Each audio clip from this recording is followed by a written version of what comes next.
नमस्कार, आप न्यूज़ 111 देख रहे हैं और मैं हूं आपके साथ निर्भय किशोर।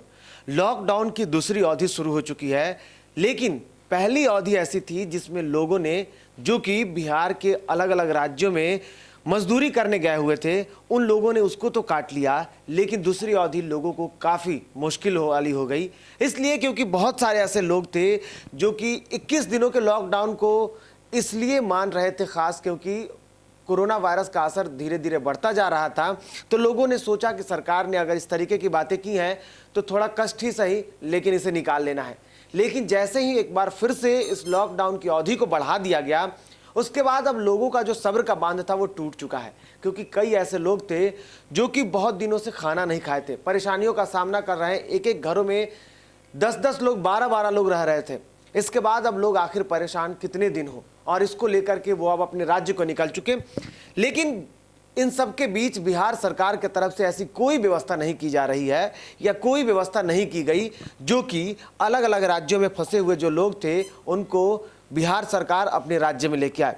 इसको लेकर के अब सवाल खड़ा हुआ है, और सवाल खड़ा किया है नेता प्रतिपक्ष तेजस्वी यादव ने। उन्होंने एक ट्वीट किया है, मैं आपको एक ट्वीट दिखाऊंगा। कुछ देर पहले ट्वीट किया हुआ है। इस ट्वीट में उन्होंने साफ तौर पे सरकार से सवाल किया है, उस प्रशासन से सवाल किया है, और उन लोगों को भी बताया है कि आखिर वहां व्यवस्था कैसी है और बिहार में ऐसा क्यों नहीं हो सकता। तेजस्वी यादव ने लिखा है कि राशन के अभाव में इस तनावपूर्ण माहौल में हर कोई अपने घर आना चाहता है। जब सब राज्यों की सरकारें लॉकडाउन के माध्यम से अपने अपने नागरिकों के लिए विशेष बंदोबस्त कर सुरक्षित घर वापस ला रही है, तो बिहार सरकार ऐसा क्यों नहीं कर रही है।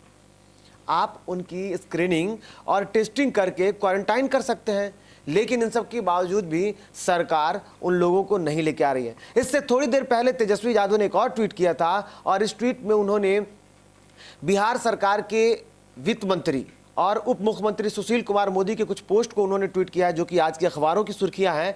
इसमें उन्होंने प्रवासी जो लोग थे, जो कि बिहार से अलग अलग राज्यों में रह रहे हैं, उन लोगों को खास करके उन्होंने जो बोला था उसके बाद अखबारों ने दिया है, और उस जो खबरें बनाई थी अखबारों ने, उसको उन्होंने कई सारे अलग अलग अखबारों को उन्होंने मिला करके और फिर ट्वीट किया है। जिसमें सुशील कुमार मोदी ने ट्वीट किया था, उसका रीट्वीट उन्होंने किया है। सुशील कुमार मोदी ने इसको लेकर के ट्वीट किया है कि प्रवासियों से अपील है, जहां हैं वहीं रहें। राज्य सरकार हर संभव मदद कर रही है, मदद की कोशिशें कर रही है। अलग अलग अखबारों की अलग अलग सुर्खियां रही, लेकिन इसको लेकर के तेजस्वी यादव ने जो रीट्वीट किया, उसमें उन्होंने लिखा है कि अप्रवासी भाई राज्य की मानव संसाधन पूंजी हैं। ये सभी कुशल, अर्धकुशल व अकुशल श्रमिक राज्य के कमाऊ पूत है, जो प्रति वर्ष 50 से 60 हजार करोड़ का अंशदान देते हैं। राज्य सरकारों को इस अर्थव्यवस्था को मजबूत करने में 50 से 60 हजार करोड़ रुपए का जो अंशदान होता है, वो कि इन लोगों से आता है। उन्हें संकट की घड़ी में राज्य सरकार इस तरीके से छोड़ देना नैतिकता, मानवता और राजधर्म के विरुद्ध है।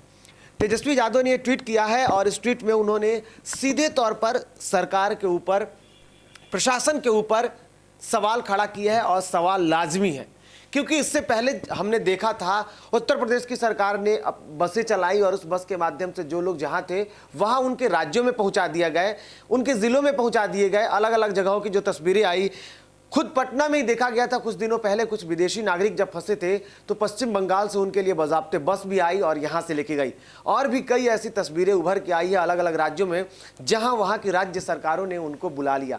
तो सवाल उठता है कि बिहार सरकार क्यों डर रही है, क्यों उन लोगों को अपने राज्य में नहीं बुला रही है। सुविधाएं नहीं है, ट्रेन बंद है क्योंकि केंद्र सरकार ने लॉकडाउन किया है। तो इस लॉकडाउन का असर रेलवे पे पड़ा हुआ है, इस लॉकडाउन का असर वायुयानों पे पड़ा हुआ है, सारी उड़ानें रद्द हो चुकी हैं। इस बीच बस एक ऐसा माध्यम है जिसके तहत सरकार जो है वो अलग अलग राज्यों में फंसे लोगों को बुला सकती है, चाहे वो पंजाब हो, चाहे वो दिल्ली हो, या फिर अलग अलग जो भी राज्य है, केरल हो, तमिलनाडु हो, सभी जगह लगभग हजारों की संख्या में जो मजदूर हैं, जो अप्रवासी हैं, वो फंसे हुए हैं। वो लोग काफ़ी परेशान हैं। लोगों ने इसको लेकर के बार बार सोशल मीडिया पे भी अपने दुख व्यक्त किए हैं। लेकिन क्या सरकार को सिर्फ इस बात का डर लगता है कि उसके राज्यों में कोरोना संक्रमित मरीजों की जो संख्या है वो ना बढ़े। सवाल ये भी उठता है कि क्या सरकार इसलिए डर रही है कि उसकी स्वास्थ्य व्यवस्था बेहतर नहीं है, तो जो अलग अलग राज्यों में जो लोग फंसे हैं वही रहे, और कष्ट जो होगा वो वहाँ के राज्यों का होगा। बिहार में सरकार इसलिए डर रही है। नेता प्रतिपक्ष का ये सवाल लाजमी है कि जिस तरीके से ये सवाल उन्होंने पूछा है, बिल्कुल ये सही सवाल है कि आखिर क्यों उन्हें नहीं लेके आया जा रहा है। कई सारी तस्वीरें उभर के जब आती हैं, जो लोग पैदल ही 1000 किलोमीटर का सफ़र करके अपने घर आते हैं और उसके बाद उन्हें वहाँ क्वारंटाइन कर दिया जाता है। लोगों को इस बात का दुख नहीं है कि वो अपने घरों के पास आके क्वारंटाइन हो रहे हैं, बल्कि लोगों को इस बात का दुख है कि वो अपने राज्य से बाहर फंसे हुए हैं और सरकार की तरफ से उनकी कोई सुविधाएं नहीं दी जा रही है। प्रशासन की तरफ से लाख कहा जा रहा है कि उनके अलग अलग लोगों को जो जहां है वहीं सुविधा पहुंचाई जा रही है, लेकिन सब कुछ नाकाफी साबित हो रहा है। और नेता प्रतिपक्ष का ये सवाल न्यूज़ 111 भी सरकार से पूछती है कि क्या सच में आप डरे इस बात से हैं कि आपके ज़िले में, आपके राज्यों में, आपके प्रदेश में कोरोना के जो मरीज हैं उनकी संख्या ना बढ़े, या फिर उनके बारे में भी सोचिए जो कि लोग फंसे हुए हैं बाहर, अपने घर परिवार से दूर हैं। इस विपदा की स्थिति में भी अगर उनके साथ कुछ हो जाता है तो इसका जिम्मेदार कौन होगा। नमस्कार। बिहार और झारखंड की तमाम खबरों के लिए हमारे YouTube चैनल को सब्सक्राइब करें और बेल आइकन दबाना ना भूलें।